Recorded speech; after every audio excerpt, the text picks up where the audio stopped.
জ্যামিতি একটু দেখে নিবেন। আপনারা জানেন যে এই জ্যামিতি পাঠের মধ্যে যে প্রাথমিক আলোচনা রয়েছে, কোণ রয়েছে, ত্রিভুজ রয়েছে, চতুর্ভুজ রয়েছে, বৃত্ত রয়েছে, বহুভুজ রয়েছে, আ ঘন জ্যামিতি রয়েছে। সবগুলো টপিকস এর মধ্যে কিন্তু সবচেয়ে বেশি গুরুত্বপূর্ণ হচ্ছে ত্রিভুজ। এবং এই ত্রিভুজ থেকে বিভিন্ন পরীক্ষায় ২০০ র উপরে প্রশ্ন আছে। বিভিন্ন পরীক্ষায় BCS থেকে শুরু করে।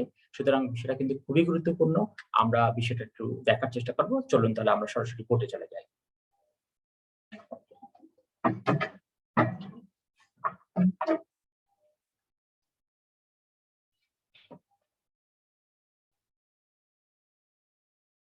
আজকের ক্লাসের শুরুতে আমরা যে বিষয়টা দেখব যে একটা ত্রিভুজ কিভাবে গঠিত হয় এবং এই ত্রিভুজের মধ্যে কি অংশ থাকবে একটু দেখে দিবেন। আমরা এখানে প্রথমে ৩ টা চিত্র নিলাম। প্রথমে ১ নম্বর চিত্র নিয়েছি, ২ নম্বর চিত্র নিলাম এবং ৩ নম্বর চিত্র নিলাম। এই ৩ টে চিত্রের মধ্যে এই যে দ্বিতীয় চিত্র, এটা হচ্ছে রেখা অংশের চিত্র। কারণ রেখা অংশের ২ টি প্রান্ত থাকে। এটা হচ্ছে রেখা অংশের চিত্র। আর ১ নম্বর চিত্র হচ্ছে রেখাচিত্র আর ৩ নম্বরটা হচ্ছে রশ্মির চিত্র। তাহলে আমরা এখানে ২ নম্বর এই যে চিত্র ছিল, রেখা অংশ ছিল, এই রেখা অংশকে আমরা নিচে দেখলাম। একটা রেখা অংশ, ২ টি রেখা অংশ, ৩ টি রেখা অংশ। এখানে আমরা ৩ টি রেখা অংশ নিয়েছি, বাট এরা কিন্তু এখনো ত্রিভুজ গঠন করেনি। তাহলে কখন গঠন করবে? যখন আমরা এই ৩ টি রেখাংশকে আবদ্ধ করে দিব, আটকিয়ে দিব, তখন এই ৩ টি রেখাংশের মাধ্যমে কি গঠিত হয়ে যাবে? ত্রিভুজ গঠিত হয়ে যাবে। যেমন একটু খেয়াল করে দেখেন, এখানে আমরা এই দুটি রেখাংশকে আটকিয়ে দিলাম, আবদ্ধ করে দিলাম। আবার এই দুটি রেখাংশকে আবদ্ধ করে দিলাম। এভাবে করে এই যে ৩ টি রেখাংশ ছিল, ১ টি, ২ টি, ৩ টি।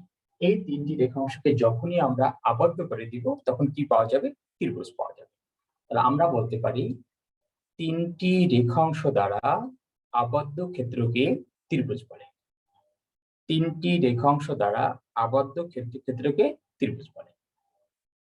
এই পর্যায়ে আমরা দেখিনি একটা ত্রিভুজের ভিতরে আসলে কি কি অংশ আছে। তাহলে এখন দেখেন, শুরুতে দেখেন আমরা কি বলেছিলাম, একটা ত্রিভুজের মধ্যে ৩ টি রেখা অংশ রয়েছে। ৩ টি রেখা অংশ রয়েছে। যখনই ত্রিভুজ হয়ে যাবে, তখন এই রেখাংশের নতুন নাম হয়ে যাবে ত্রিভুজের বাহু। ত্রিভুজ গঠিত হয়ে গেলে তখন আমরা কিন্তু এই রেখা অংশ বলবো না, তখন আমরা বলবো একটি ত্রিভুজের ৩ টি বাহু রয়েছে। এরপর খেয়াল করেন, দেখেন আমরা যে বলি যে আমরা কিন্তু যখন কোণের ক্লাস কিন্তু বলেছিলাম যে দুটি রেখা অংশ কোন একটি বিন্দুতে মিলিত হলে ওই মিলিত বিন্দুতে কোণ উৎপন্ন হয়। তাহলে এখানে দুটি রেখা অংশ মিলিত হয়েছে, এখানে একটা কোণ উৎপন্ন হয়েছে।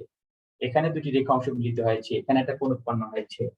আবার এখানে দুটি রেখা অংশ মিলিত হয়েছে, এখানে একটা কোণ উৎপন্ন হয়েছে। তাহলে একটা ত্রিভুজের ভিতরে ৩ টি কোণ রয়েছে। ৩ টি কোণ রয়েছে। এই কথাগুলো বলার পেছনে কিন্তু কারণ রয়েছে। কারণ একটু পরে আপনি দেখবেন যে বাহুবিধ ত্রিভুজকে ভাগ করা হয়েছে, কোণবিধ ত্রিভুজকে ভাগ করা হয়েছে।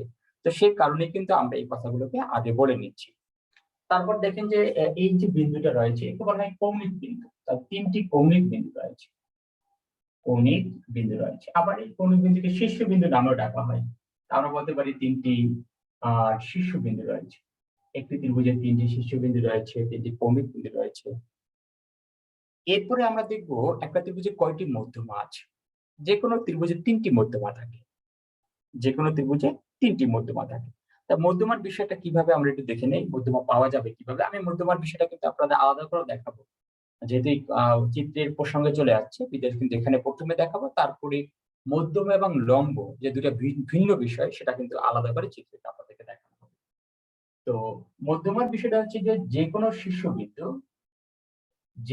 শীর্ষবিন্দু এবং বিপরীত বাহুর মধ্যবিন্দু যদি যোগ করা হয়, তাহলে কি পাওয়া যাবে? মধ্যমা পাওয়া যাবে। যেকোনো শীর্ষবিন্দু এবং বিপরীত বাহুর মধ্যবিন্দু যদি যোগ করা হয়, তাহলে কি পাওয়া যাবে? মধ্যমা পাওয়া যাবে। তাহলে এখানে এডি একটি মধ্যমা। আবার আমি যদি শীর্ষবিন্দু বি এবং এসি এর মধ্যবিন্দু ই যোগ করি, তাহলে এই বি একটি মধ্যমা। আবার যদি শীর্ষবিন্দু সি আর এবি এর মধ্যবিন্দু এফ এই যোগ করি, তাহলে সি এর মধ্যমা পাওয়া যাবে। একটি ত্রিভুজে ৩ টি মধ্যমা রয়েছে। ৩ টি মধ্যমা রয়েছে। তাহলে আপনি দেখতে পারেন একটা ত্রিভুজের কি কি অংশ রয়েছে। ৩ টি কৌণিক বিন্দু, ৩ টি রেখা অংশ, ৩ টি বাহু, ৩ টি মধ্যমা, ৩ টি কোণ, ৩ টি শীর্ষবিন্দু। যারা লিখে নিচ্ছেন তারা একটু দ্রুত লিখে নেবেন।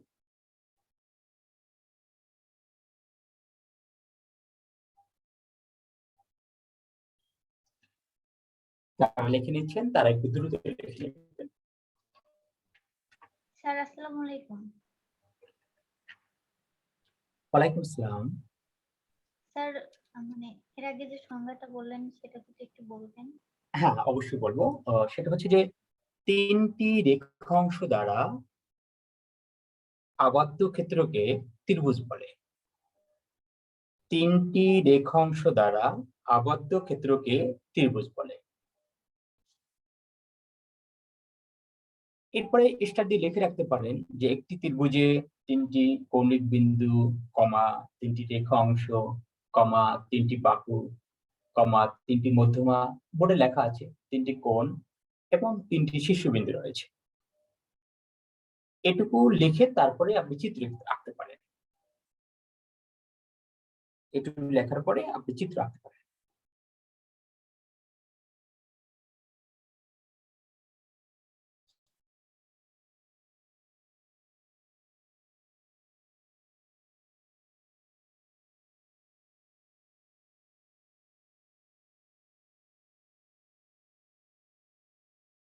এরপরে আমরা যে বিষয়টা দেখব সেটি হচ্ছে যে মধ্যমা এবং লম্ব।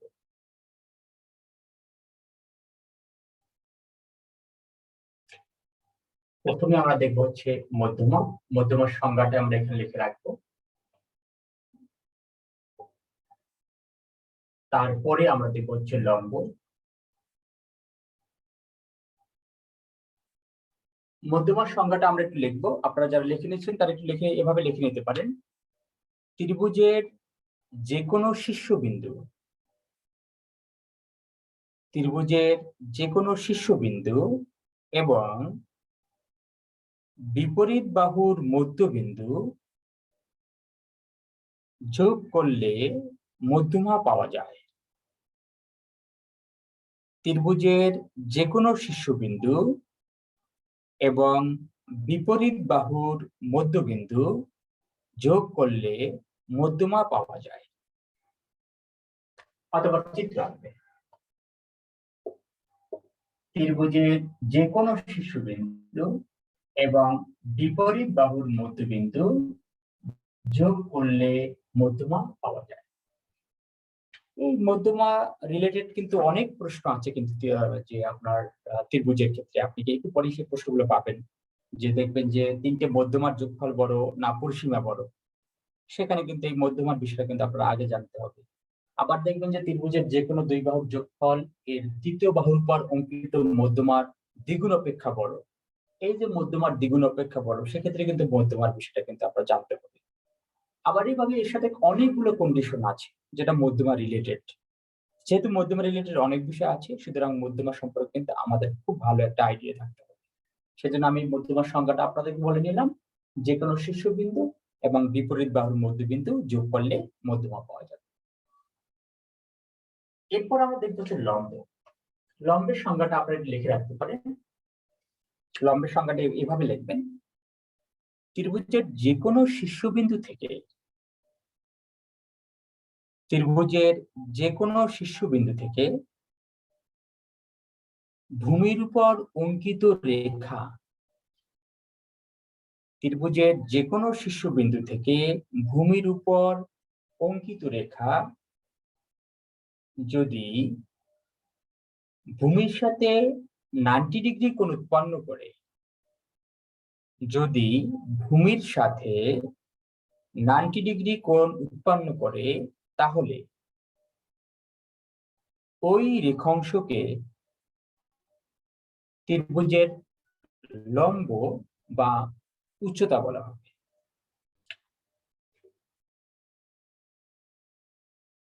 বোর্ডে চিত্র দেখে নিতে পারেন। আমরা এই সংজ্ঞায় বলেছিলাম ত্রিভুজের যে কোনো শীর্ষবিন্দু থেকে ভূমির উপর অঙ্কিত রেখা যদি ভূমির সাথে 90 ডিগ্রি কোণ উৎপন্ন করে, তাহলে ওই রেখা অংশকে ত্রিভুজের লম্ব বা উচ্চতা বলা হবে।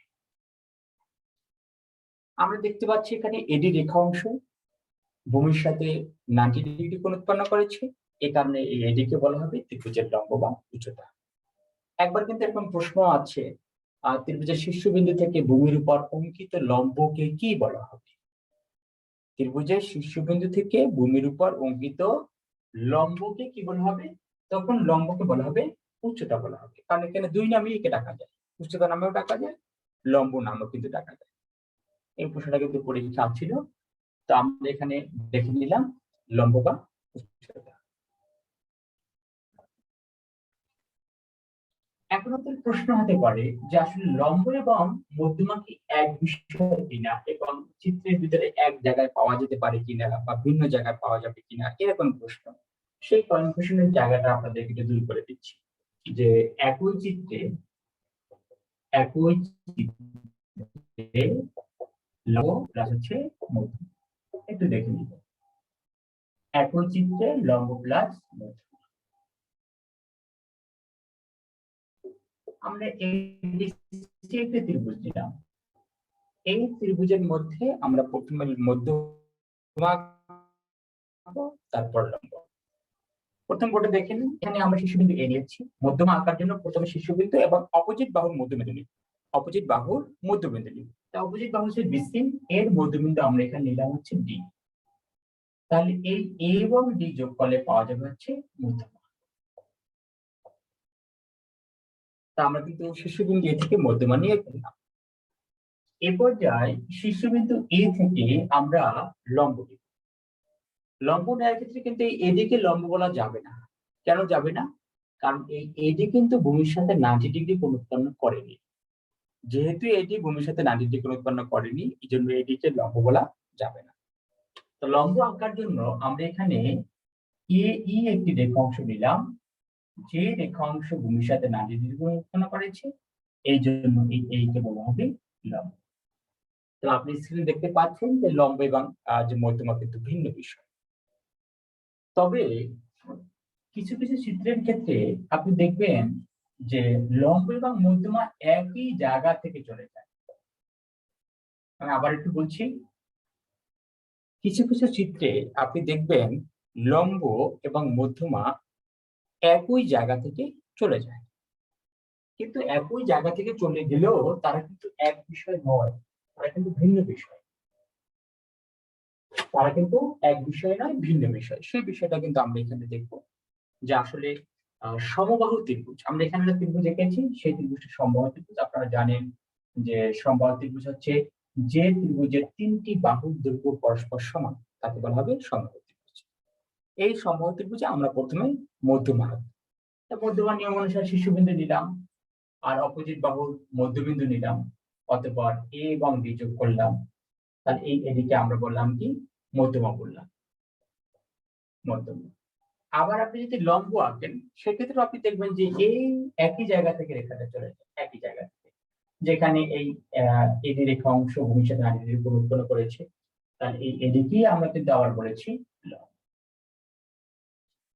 তা দেখেন কোন কোন চিত্রে কিন্তু মধ্যমা এবং লম্ব এক জায়গা থেকে যেতে পারে, বাট গঠন প্রক্রিয়া কিন্তু একরকম না। গঠনের ক্ষেত্রে দেখেন মধ্যমার জন্য এই শীর্ষবিন্দু আর বিপরীতের মধ্যবিন্দু, দুইটা বিন্দু আমরা যোগ করেছি, দুইটা বিন্দু যোগ করার কারণে মধ্যমা পেয়েছি। আর লম্ব আঁকার জন্য একটা রেখাংশ আঁকা হয়েছে যা ভূমির সাথে 90 ডিগ্রি কোণ উৎপন্ন করেছে, এই শর্তে কিন্তু লম্ব আঁকা যাবে। তাহলে আমরা একই চিত্রে দেখলাম যে কোন কোন চিত্রের ক্ষেত্রে একই জায়গা থেকে যেতে পারে, আবার কোন কোন চিত্রের ক্ষেত্রে ভিন্ন জায়গা থেকেও যেতে পারে। এই বিষয়টা কিন্তু আপনাদের কিন্তু জেনে রাখতে হবে, কারণ বেসিক বিষয়গুলো যখন আপনি জানবেন, তখন আপনি দেখবেন যে পরবর্তী লেভেলে আমি যে কথাই আপনি বলি না কেন, আপনি কিন্তু সব বিষয় ধরতে পারবেন। আপনাকে যদি পরিসীমার বিষয়টা বলা হয়, আপনার যদি এই লম্বের বিষয় বলা হয়, মধ্যমার বিষয় বলা হয়, আপনি কিন্তু অনায়াসে কিন্তু ধরে ফেলতে পারবেন যে এই বিষয়টা বলা হয়েছে। তো আমরা একই চিত্রে লম্ব এবং মধ্যমা দেখে নিলাম, এই পর্যায়ে আমরা বোর্ডে দেখে নিব পরিসীমার বিষয়। স্যার 2 নাম্বার চিত্রটা যদি একটু পরিষ্কার করতেন আবার স্যার। হ্যাঁ, শিওর শিওর, অবশ্যই অবশ্যই।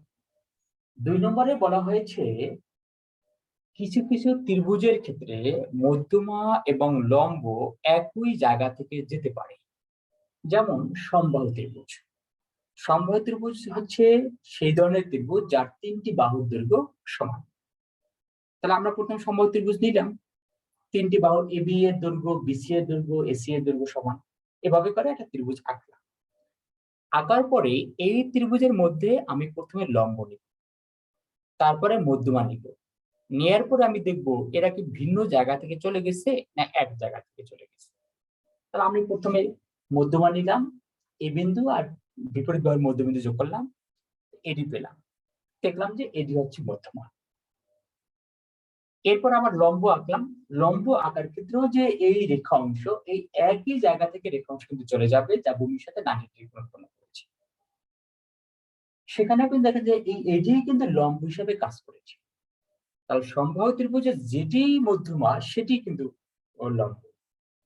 মানে লম্ব এবং মধ্যমা ভিন্ন বিষয় নয়, কিন্তু চিত্র আঁকার প্যাটার্নটাকে ভিন্ন। মানে মনে করেন কাঠি নিলাম, এই কাঠিটাকে আমি যদি বলি শীর্ষবিন্দু এবং মধ্যবিন্দু যোগ করা হয়েছে, তাহলে আপনি তখন বলবেন হচ্ছে মধ্যমা।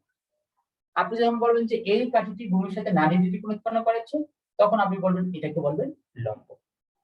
তার মানে একই চিত্র দুটি বিষয় হিসেবে কাজ করেছে, লম্ব হিসেবে কাজ করেছে এবং মধ্যমা হিসেবে কাজ করেছে।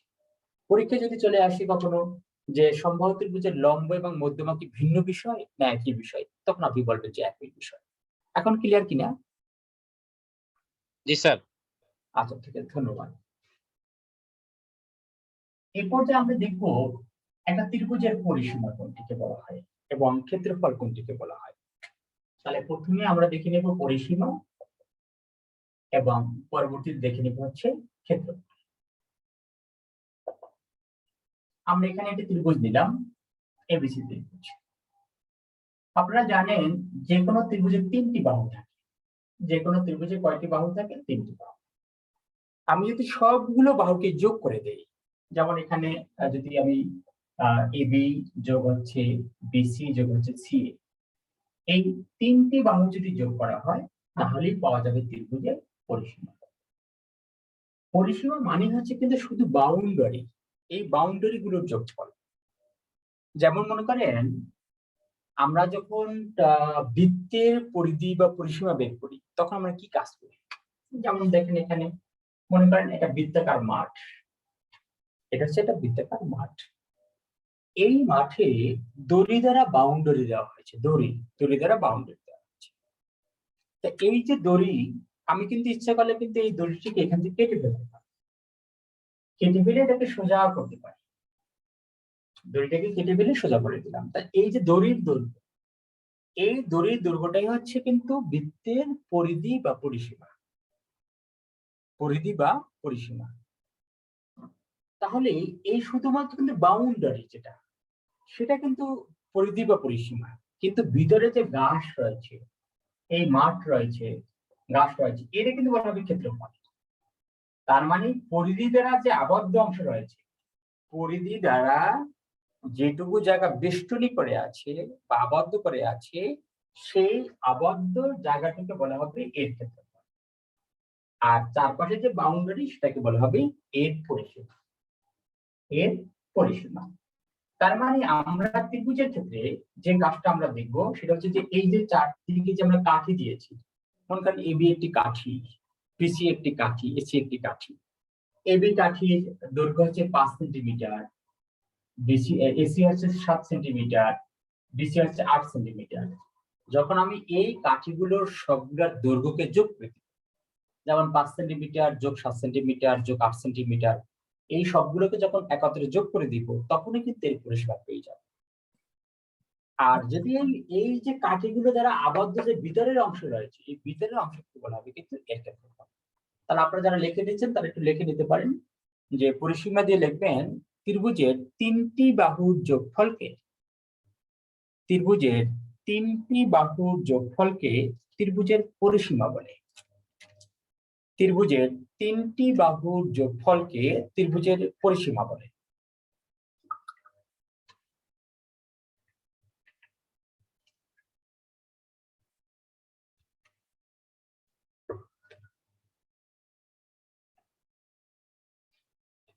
এরপর আপনি দেখবেন যে মানে পরিসীমার সূত্র কিন্তু এক এক জায়গায় এক এক রকমের। ত্রিভুজ সমবাহু ত্রিভুজের ক্ষেত্রে এক রকমের, সমদ্বিবাহু ত্রিভুজের ক্ষেত্রে এক রকমের, বিষমবাহু ত্রিভুজের ক্ষেত্রে এক রকমের। এটা কেন হয়? আপনাদের যদি এখানে প্রশ্ন থাকে যে এটা কেন হয়, তাহলে একটু দেখে নেন। যেমন এখানে আমরা একটি সমবাহু ত্রিভুজ নিয়েছি, একটি সমবাহু ত্রিভুজ নিয়েছি। আপনারা জানেন সমবাহু ত্রিভুজের প্রত্যেকটা বাহুর দৈর্ঘ্য সমান। তাহলে এই বাহুটা যদি এ ধরি, তাহলে এটা হচ্ছে এ, এটা হচ্ছে এ। আমরা বলেছিলাম কিন্তু পরিসীমার সূত্রে বলেছিলাম যতগুলো বাহু থাকবে সবগুলো বাহুর যোগফলকে বলা হবে কি পরিসীমা। তাহলে এখানে তিনটি বাহু আছে, আমরা সবগুলো বাহু যোগফল করব এ প্লাস এ প্লাস এ, এগুলো হচ্ছে ট্রাইজে। তাহলে আমরা যখন সমবাহু ত্রিভুজ নেব, সমবাহু ত্রিভুজের এটা এখন লিখতে হবে না, কারণ আমরা সমবাহু ত্রিভুজ নিয়ে কিন্তু আলাদা আলোচনা করবো, তখন কিন্তু এই সূত্রগুলো আপনাদের লিখে দেওয়া হবে। যে সমবাহু ত্রিভুজের পরিসীমার সূত্র কিন্তু আমরা লিখবো 3 ইন্টু এক বাহুর দৈর্ঘ্য, 3 ইন্টু হচ্ছে এক বাহুর দৈর্ঘ্য। এখন এটা হচ্ছে মূল প্যাটার্ন, কিন্তু এইটা 3 বাহুর যোগফল, এটা হচ্ছে মূল সূত্র। কিন্তু এটাকে আরো ছোট আকারে লেখা যায়, লেখা যায় এই কারণে যে এখানে 3টে বাহুর দৈর্ঘ্য যেহেতু সেম, এর a plus a plus equal থ্রাইজ, তখন আমি 3 ইন্টু এক বাহুর দৈর্ঘ্য লিখতে পারি, আরো সহজ হয়ে যায় বিষয়টা। কিন্তু আমরা এটা পেয়েছি কিন্তু ধাপে ধাপে কাজ করার কারণে লাস্ট ফিনিশিং এ কিন্তু এই বিষয়টা পেয়েছি। তাহলে এইভাবে করে আমরা কিন্তু সমবাহু ত্রিভুজে যখন সূত্র লিখবো, যদি পরিসীমা কখনো বের করতে চাই, তখন আমরা যে কোনো এক বাহুর দৈর্ঘ্য বের করলেই হবে, এই এক বাহুর দৈর্ঘ্যকে আমরা 3 দ্বারা গুণ করে দিব, তাহলে কিন্তু আমরা সমবাহু ত্রিভুজের পরিসীমা পেয়ে যাব। আবার আপনি দেখবেন সমদ্বিবাহু ত্রিভুজের ক্ষেত্রে কিন্তু আবার একটু ভিন্নভাবে সূত্রটা নেওয়া হয়। সেটা কিভাবে দেখবেন? সমদ্বিবাহু ত্রিভুজ মানে হচ্ছে যে দুইটা বাহুর দৈর্ঘ্য সমান। আমরা একটা সমদ্বিবাহু ত্রিভুজ নিলাম, এই 3টি বাহুর ভিতরে 2টি বাহুর দৈর্ঘ্য একই হবে, একটা হচ্ছে ভিন্ন হবে। তাহলে আমরা এই ক্ষেত্রে যদি একত্র করি 3টি বাহুর দৈর্ঘ্য a plus a plus b equals twice a plus b, তখন আপনি দেখবেন পরিসীমার সূত্র কিন্তু টুয়াইস a প্লাস b লেখা। এটা কিন্তু প্রসেস করে লেখা হয়েছে যে দুটি বাহুর দৈর্ঘ্য সমান, এজন্য a প্লাস a মানে টুয়াইস a হয়ে গেছে। তার মানে a এবং b এর মান যদি এখানে আমরা বসিয়ে দেই, তাহলে কিন্তু আমাদের পরিসীমা বের হয়ে যাবে। আবার বিষমবাহু ত্রিভুজের ক্ষেত্রে আপনি দেখবেন যে 3টি বাহুর দৈর্ঘ্য ভিন্ন থাকে, যেমন সবগুলো বাহুর দৈর্ঘ্য আলাদা, যেমন এখানে a, এখানে b, এখানে c, তখন দেখবেন পরিসীমা হচ্ছে a plus b plus c।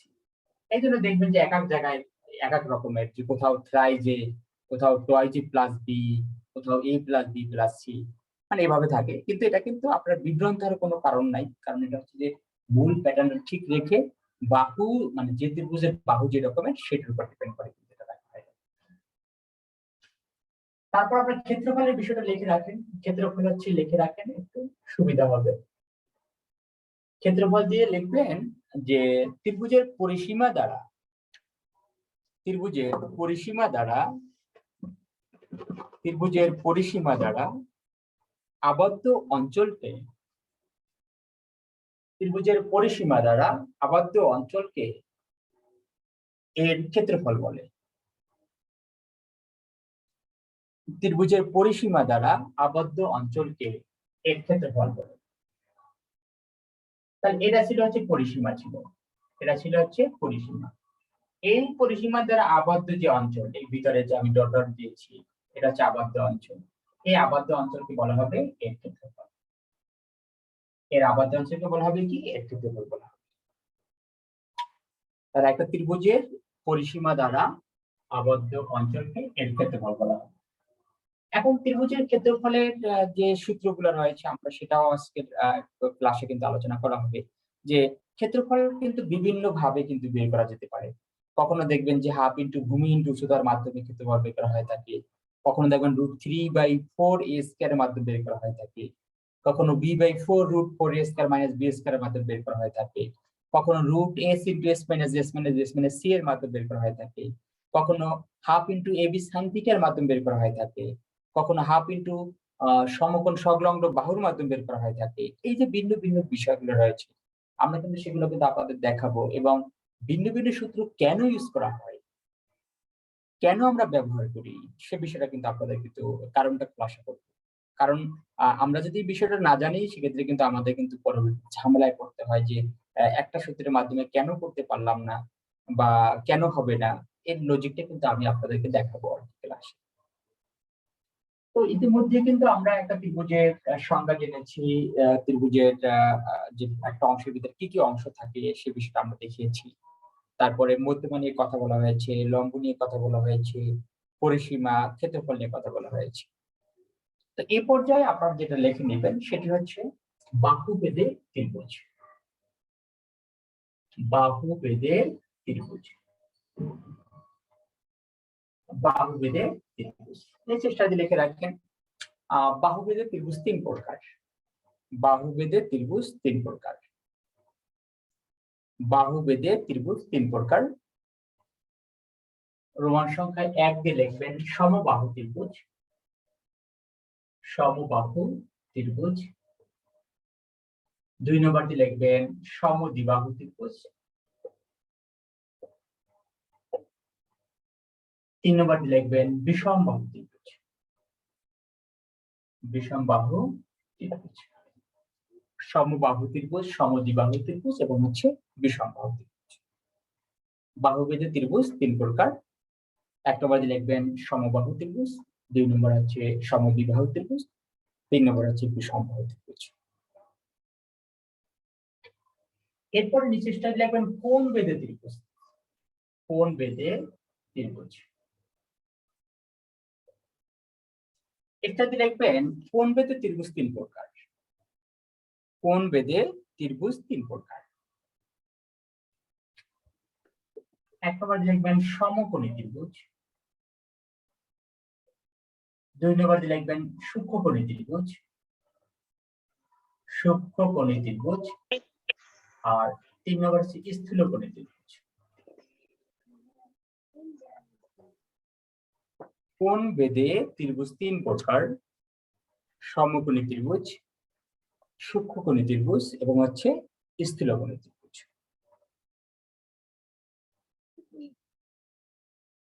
কোণ বেদে ত্রিভুজ তিন প্রকার। সমকোণী ত্রিভুজ, সূক্ষ্মকোণী ত্রিভুজ এবং হচ্ছে স্থূলকোণী ত্রিভুজ।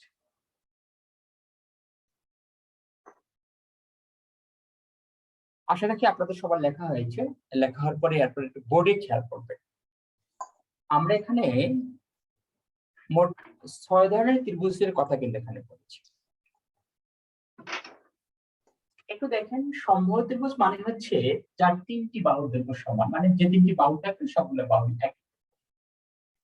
সমদ্বিবাহু ত্রিভুজ মানে হচ্ছে যার 2টি বাহুর দৈর্ঘ্য একই থাকবে, একটা ভিন্ন। বিষমবাহু ত্রিভুজ মানে হচ্ছে যার 3টি বাহুর দৈর্ঘ্যই ভিন্ন থাকবে। সমকোণী ত্রিভুজ মানে হচ্ছে যার একটা কোণ থাকবে সমকোণ। সূক্ষ্মকোণী ত্রিভুজ মানে হচ্ছে যার 3টা কোণই থাকবে 90 ডিগ্রির চেয়ে ছোট। আমি কিন্তু প্রত্যেকটা নিয়ে কথা বলবো আপনাদের সাথে। সূক্ষ্মকোণী ত্রিভুজ মানে হচ্ছে যার প্রত্যেকটা কোণই থাকবে 90 ডিগ্রির তুলনায় ছোট। আর স্থূলকোণী ত্রিভুজ মানে যার একটা স্থূলকোণ। এটা হচ্ছে কমন যে বৈশিষ্ট্য, যার মাধ্যমে আমরা চিনতে পারবো যে কোনটি সমবাহু ত্রিভুজ, কোনটি সমদ্বিবাহু ত্রিভুজ, কোনটি বিষমবাহু ত্রিভুজ, কোনটা সমকোণী ত্রিভুজ, কোনটা সূক্ষ্মকোণী ত্রিভুজ, কোনটা স্থূলকোণী ত্রিভুজ। তা আমি কিন্তু এখানে 6 ধরনের ত্রিভুজ এঁকে দিয়েছি। এখন কেন আঁকা হয়েছে এর পিছনে কিন্তু একটা উদ্দেশ্য আছে। একটু খেয়াল করেন, আমি যদি আপনাকে প্রশ্ন করি একটি সমবাহু ত্রিভুজে যে 3টি কোণ আছে এই 3টা কোণের সমষ্টি কত, আপনি উত্তর করবেন কিন্তু 180 ডিগ্রি। কথা হচ্ছে 180 ডিগ্রি। আমি যদি বলি সমদ্বিবাহু ত্রিভুজ, বিষমবাহু ত্রিভুজ, সমকোণী ত্রিভুজ, সূক্ষ্মকোণী ত্রিভুজ, স্থূলকোণী ত্রিভুজ, এদের প্রত্যেকটা ত্রিভুজের সবগুলো কোণের যোগফল কত? 180 ডিগ্রি। তার মানে এই সবগুলোর ক্ষেত্রে কিন্তু 180। মানে কখনো কিন্তু কোন ত্রিভুজের ক্ষেত্রে 3 কোণের সমষ্টি 180 ডিগ্রির ছোটও হয় না, আবার বড়ও হয় না। তাহলে আমরা দেখতে পেলাম যে এইরকম কিছু কমন বৈশিষ্ট্য আছে, যে বৈশিষ্ট্যগুলো সকল ত্রিভুজের মধ্যে বিদ্যমান। আমরা এই ত্রিভুজগুলো নিয়ে আলাদা কথা বলার আগে আমরা সেই কমন বৈশিষ্ট্যগুলো নিয়ে কথা বলব। আমি মনে হয় বিষয়টা আপনাদেরকে বুঝাতে পেরেছি। তারপর আরেকবার রিপিট করছি, অর্থাৎ যে বৈশিষ্ট্যগুলো সবার মধ্যে বিদ্যমান, যে বৈশিষ্ট্যগুলো ত্রিভুজের সাধারণ বৈশিষ্ট্য, সেই বৈশিষ্ট্যগুলো নিয়ে আমি প্রথম আপনাদের সাথে কথা বলবো। কথা বলা শেষ হওয়ার পরে আপনি যখন আমরা সমবাহু ত্রিভুজ নিয়ে কথা বলবো তখন আপনি দেখবেন এই সমবাহু ত্রিভুজের বৈশিষ্ট্য শুধুমাত্র তার মধ্যেই বিদ্যমান। এই বৈশিষ্ট্যগুলো কিন্তু বাকি যে 5টা ত্রিভুজ এঁকেছি এই ত্রিভুজের মধ্যে কিন্তু বিদ্যমান নেই। যেমন আমি যদি বলি সমবাহু ত্রিভুজের প্রত্যেকটা কোণের মান কত ডিগ্রি? 60 ডিগ্রি। প্রত্যেকটা কোণের মান কত ডিগ্রি? 60 ডিগ্রি। আপনি দেখবেন এটা শুধুমাত্র সমবাহু ত্রিভুজের ক্ষেত্রেই সম্ভব যে প্রত্যেকটা কোণের মান 60 ডিগ্রি হবে। কিন্তু আপনি যদি সমকোণী ত্রিভুজের প্রত্যেকটা কোণের মান 60 ডিগ্রি নেন তাহলে কিন্তু আপনার সমকোণী ত্রিভুজ হবে না। আপনি যদি বিষমবাহু ত্রিভুজের ক্ষেত্রে প্রত্যেকটা মান 60 ডিগ্রি নেন আপনি দেখবেন বিষমবাহু ত্রিভুজ হবে না। আপনি যদি সমদ্বিবাহু ত্রিভুজের ক্ষেত্রে 60 ডিগ্রি করে নেন সেক্ষেত্রে কিন্তু এখানে সমদ্বিবাহু ত্রিভুজ হবে না। আবার স্থূলকোণী ত্রিভুজে সবগুলো 60 ডিগ্রি নেন সেটা কিন্তু স্থূলকোণী ত্রিভুজ হবে না। তবে সূক্ষ্মকোণী ত্রিভুজের ক্ষেত্রে এর বৈশিষ্ট্যটা মেনটেন করে, বাট সকল বৈশিষ্ট্য কিন্তু মেনটেন করবে না। মানে দুই একটা বৈশিষ্ট্য মিলে যেতে পারে কিন্তু সকল ক্রাইটেরিয়া কিন্তু অন্য ত্রিভুজের বৈশিষ্ট্যের সাথে যেটা আছে ম্যাচিং আছে সেটা কিন্তু মিলবে না।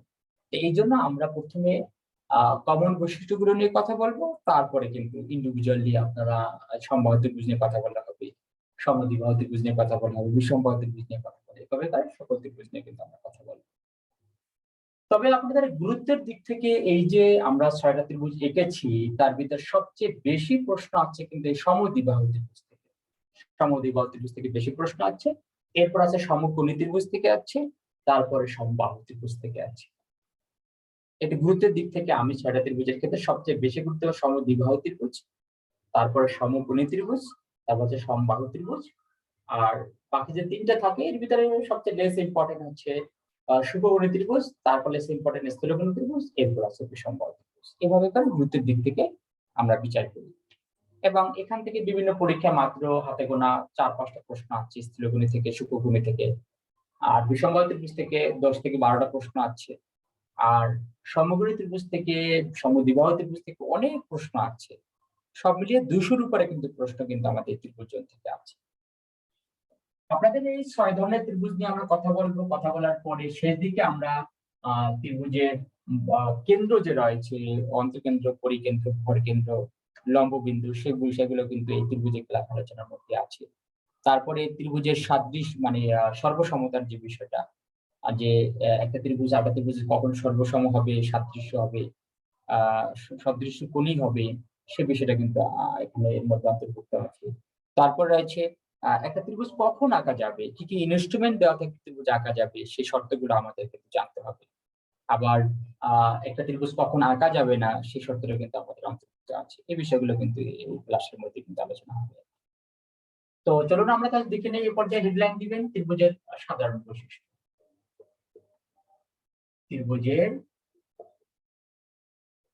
সাধারণ বৈশিষ্ট্য।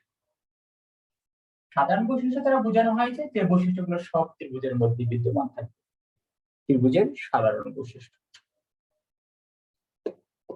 ত্রিভুজের সাধারণ বৈশিষ্ট্য। এরপরে 1 নম্বরটি লেখেন ত্রিভুজের 3টি কোণের সমষ্টি 180 ডিগ্রি বা 2 সমকোণ।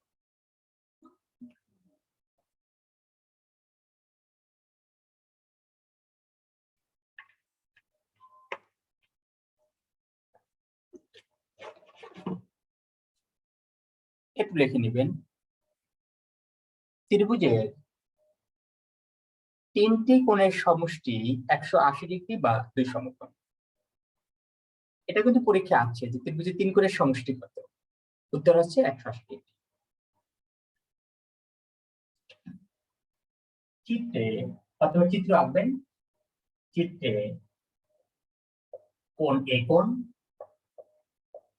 প্লাস কোণ বি কোণ প্লাস কোণ সি কোণ এগুলো হচ্ছে 180 ডিগ্রি বা হচ্ছে 2 সমকোণ। যে কোনো ত্রিভুজ আঁকা হোক না কেন সেক্ষেত্রে যে 3টি কোণ পাওয়া যাবে তাদের সমষ্টি হবে 180 ডিগ্রি বা 2 সমকোণ। এটা হচ্ছে 1 নম্বর বৈশিষ্ট্য। এখন আপনাদের অনেকেরই মনে হতে পারে যে একটা ত্রিভুজ আমি যেভাবেই আঁকি না কেন তার যে 3টি কোণ রয়েছে এই 3টা কোণের সমষ্টি 180 ডিগ্রি হবে, কিভাবে হবে বা কেন হয়?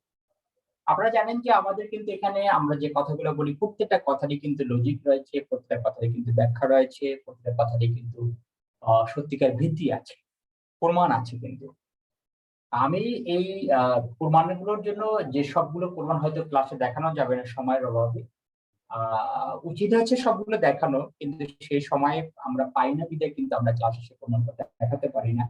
তবে আমি এখানে এই 1 নম্বর বৈশিষ্ট্য যেটা লিখেছি এর প্রমাণটা আমি দেখাবো। তারপর 2 নম্বর থেকে যে বিষয়গুলো আছে সেগুলোর যদি আপনাদের একান্ত জানা দরকার হয় সেক্ষেত্রে আমি সেই ব্যাখ্যাগুলো আমি ক্লাসে আলোচনা করব। আর বাকিগুলো হয়তো দেখানো সম্ভব হবে না, কারণ সময়ের অভাবে দেখানো সম্ভব হচ্ছে না। আর যদি পরবর্তীতে যদি সম্ভব হয় আপনাদের সাথে গ্রুপে ডিসকাস করবো, তখন আপনাদের সাথে সে বিষয়টা আমি দেখাবো। তারপরেও যদি একান্ত জানার দরকার হয় থাকে ক্লাসে বলবেন যে এই বিষয়টা স্যার একটু ব্যাখ্যাটা করলে ভালো হয়, আমি সেটা ব্যাখ্যাটা করার চেষ্টা করবো। আমার তরফ থেকে যদিও ইচ্ছা যে সবগুলোর ব্যাখ্যাটা সহকারী আমি দেখাই, বাট আপনারা জানেন যে গত ক্লাসে আমরা প্রায় 7 ঘন্টা ক্লাস নিয়েছিলাম। গত ক্লাসে কোন নিয়ে আলোচনা করেছিলাম, তাও কিন্তু আমরা কোন শেষ করতে পারি। 7 ঘন্টা আলোচনার পরেও কিন্তু আমাদের কোণের দিক থেকে শেষের দিকে সম্ভবত 4টা বা 5টা কোণ মনে হয় বাকি ছিল আমাদের 7 ঘন্টা ক্লাস নেওয়ার পরেও। তো ত্রিভুজের ক্ষেত্রেও কিন্তু ত্রিভুজের বিষয়টা কিন্তু আরো অনেক বড় একটা বিষয়। এখানেও কিন্তু অনেক সময় দরকার হয়, কিন্তু সেই সময় আসলে মানে বের করাটা কঠিন হয়ে যায় বিধায় কিন্তু আসলে অনেক কিছু ইচ্ছা থাকা সত্ত্বেও কিন্তু সেগুলো আলোচনা করা সম্ভব হয় ওঠে না। তাহলে আমরা এখানে 1 নম্বর যে চিত্র যে একটু ব্যাখ্যাটা আমরা একটু দেখে নিব যে ত্রিভুজের 3 কোণের সমষ্টি কেন 180। এর প্রমাণ কয়েক ভাবেই করা যায়। যেমন মনে করেন আপনারা জানেন যে কোণ পরিমাপ করা হয় কিন্তু চাঁদার সাহায্যে। কার সাহায্যে? কোণ পরিমাপ করা হয় চাঁদার সাহায্যে।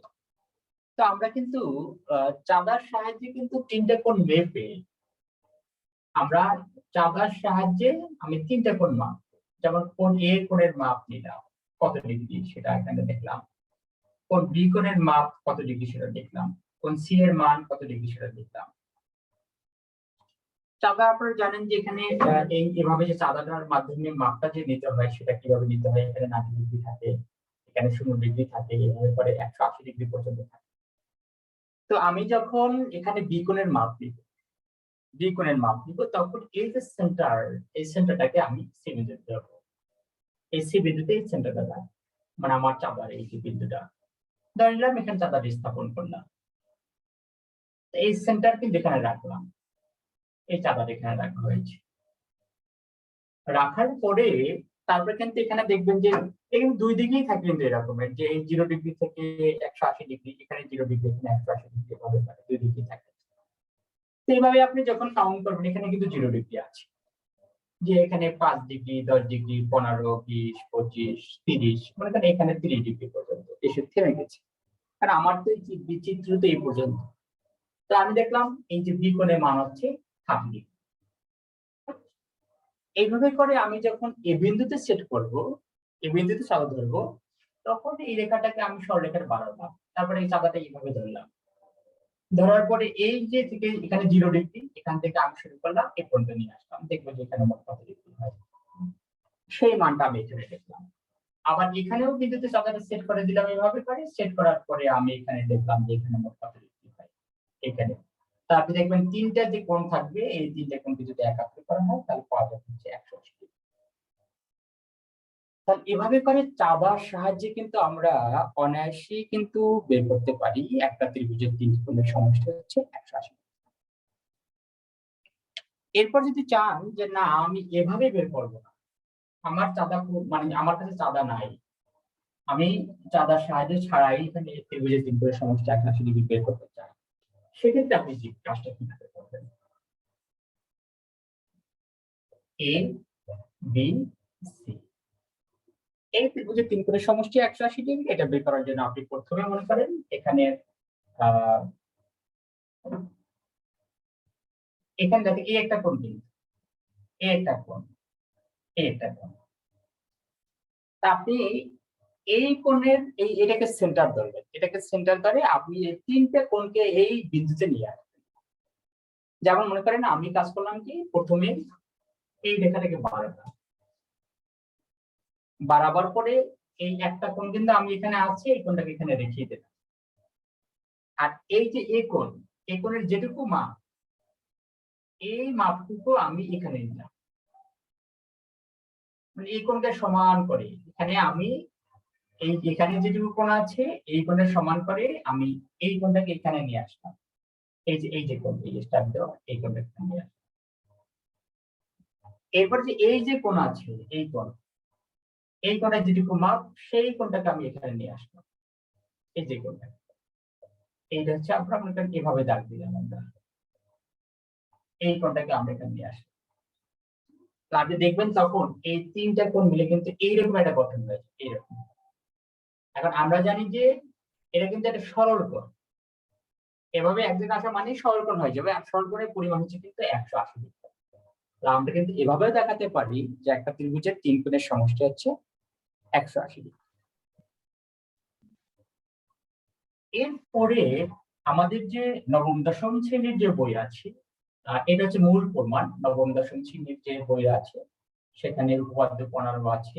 15 থেকে কিন্তু বলা হয়েছে যে প্রমাণ করুন যে ত্রিভুজের তিন কোণের সমষ্টি হচ্ছে 180 ডিগ্রি বা 200 কোণ। ত্রিভুজের তিন কোণের সমষ্টি যে 180 কোণ সেটা প্রমাণ করুন। সেক্ষেত্রে আমরা যে কাজটা করেছি, আমি কিন্তু সবগুলোর ব্যাখ্যা যেন দেখাতে পারবো না সময়ের অভাবে, কিন্তু আপনাদের যেটা যেটা চাহিদা থাকবে সেটা বলবেন, সেটা আমি একটুভাবে দেখিয়ে দিব। এখানে বলা হয়েছে যে প্রমাণ করেন যে ত্রিভুজের তিন কোণের সমষ্টি 180 ডিগ্রি। এটা প্রমাণের জন্য আমরা প্রথমে যে কাজটা করেছি, বিসি বাহুকে ডি পর্যন্ত বাড়িয়ে দিয়েছি। অতঃপর এই এবি বাহুর সমান্তরাল করে, একটু বোর্ডে খেয়াল করেন, এবি বাহুর সমান্তরাল করে এখানে সিই রেখা অঙ্কন করুন। সি মানে এবি এর সমান্তরাল করে এই সি রেখা অঙ্কন করুন। এটা হচ্ছে অঙ্কনের কাজ। এবার প্রমাণের ক্ষেত্রে আমরা দেখবেন যে এখানে এই যে এই কোণ এবং এই কোণ সমান, এটা হচ্ছে একান্ত অনুরূপ কোণ। এটা হচ্ছে অনুরূপ কোণ। এরপর দেখবেন এই কোণ এবং এই কোণ সমান, তার মানে এই কোণ এবং এই কোণ সমান, আবার এই কোণ আর এই কোণ সমান। এই দুটো কোণ হচ্ছে অনুরূপ কোণ বিধেয় সমান, এই দুটো হচ্ছে একান্ত কোণ বিধেয় সমান। কারণ এই রেখা দুটো সমান্তরাল রেখা, দুইটা সমান্তরাল রেখা, আর এটা ছেদক রেখা। দুইটি সমান্তরাল রেখাকে যদি সরলরেখা ছেদ করে, তার ছেদকের উভয় পাশের কোণ দুটোকে বলা হয় একান্ত। আর আমরা জানি একান্ত সমান। তাহলে আমরা এটি নিলাম। এরপর আমরা যে কাজটা করব, এই যে ত্রিকোণটা আছে, তাকাই দেখেন, প্রথমে কিন্তু আমি এই কোণের সাথে এই কোণকে একাত্তর করে দিলাম, এই দুটো কোণ একাত্তর করে নিলাম, আর এখানে এই দুটো কোণ নিলাম, মানে এই কোণ সমান, এই কোণ সমান। এরপরে কাজ করলাম কি, এই বাম পাশে, মানে এখানে বিষয়টা কিন্তু এরকম ছিল, কোণ এ কোণ বিএসি ইকুয়াল কোণ ছিল হচ্ছে এসিই, কোণ এসিই। আবার এই যে বি কোণ ছিল এবিসি, কোণ এবিসি ইকুয়াল কোণ হচ্ছে ইসিডি, ইসিডি। পরবর্তীতে আমি সমীকরণ এই 1 এবং 2 নম্বর সমীকরণ আমরা যোগ করেছি, সমীকরণ 1 এবং 2 যোগ করেছি। যোগ করলে বাম পাশটা একাত্তর করি, কোণ বিএসসি প্লাস কোণ এবিসি ইকুয়াল কোণ এসিই প্লাস কোণ হচ্ছে ইসি। যোগ করলে কিন্তু এই দুটো একাত্তর হয়ে গেল, ডান পাশের এই দুটো মান একাত্তর হয়ে গেল, আর বাম পাশের যে এখানে যে দুটো একাত্তর হয়েছে, তার মানে কি কি একাত্তর হয়েছে বাম পাশে? বাম পাশে মূলত একাত্তর হয়েছে কোণ এ কোণ, এই এ কোণ আর এই কোণ বি কোণ, এই দুটো কোণ একাত্তর হয়েছে, এই যে এই কোণ একাত্তর হয়েছে। এরপরে আমি এই যে সি কোণ, এই সি কোণ কিন্তু এখনো কারোর সাথে যুক্ত হয় নাই। আমরা কাজ করব, এই সি কোণকে বামেও যোগ করব, আর এই সি কোণকে ডানেও যোগ করব। কোণ এসি ছিল প্লাস কোণ ইসিডি ছিল, এর সাথে এই যে সি কোণ এসিবি কোণ, কোণ এসিবি কোণ, এই এসিবি কোণকে আমি এই ডানেও যোগ করব। তো ডানে যোগ করলে কি দেখেন, এই থেকে এই পর্যন্ত হয়ে যায়, আর এই তিনটে কোণ মিলে তাহলে কোন ধরনের কোণ হয়ে গেল? সরল কোণ হয়ে গেল। আর আমরা জানি সরল কোণের পরিমাণ হচ্ছে 180 ডিগ্রি, তার মানে এই ডান পাশে তিনটে কোণ মিলে সরল কোণ হয়েছে, কোণ হচ্ছে 180 ডিগ্রি। তার মানে আমরা বলতে পারি কোণ ই কোণ প্লাস সি কোণ হচ্ছে 180 ডিগ্রি। এটা হচ্ছে আপনার নবম দশম শ্রেণীর প্রমাণ। এভাবে করে দেখানো যায় ত্রিভুজ যেভাবেই অঙ্কন করা হোক না কেন, সেক্ষেত্রে যে ত্রিভুজের তিন কোণের সমষ্টি রয়েছে 80 ডিগ্রি বা হচ্ছে 200। এখান থেকে একটা প্রশ্ন, ওয়ালাইকুম আসসালাম। স্যার একটা কথা ছিল। হ্যাঁ জি বলেন। স্যার নামাজের জন্য একটু বিরতি দেওয়া যেতে পারে আসরের? আচ্ছা আচ্ছা, ঠিক আছে ঠিক আছে, 5টা 6 বাজে, আমরা 5:15 বাজে। ঠিক আছে, ধন্যবাদ। আসসালামু আলাইকুম। ওয়ালাইকুম আসসালাম।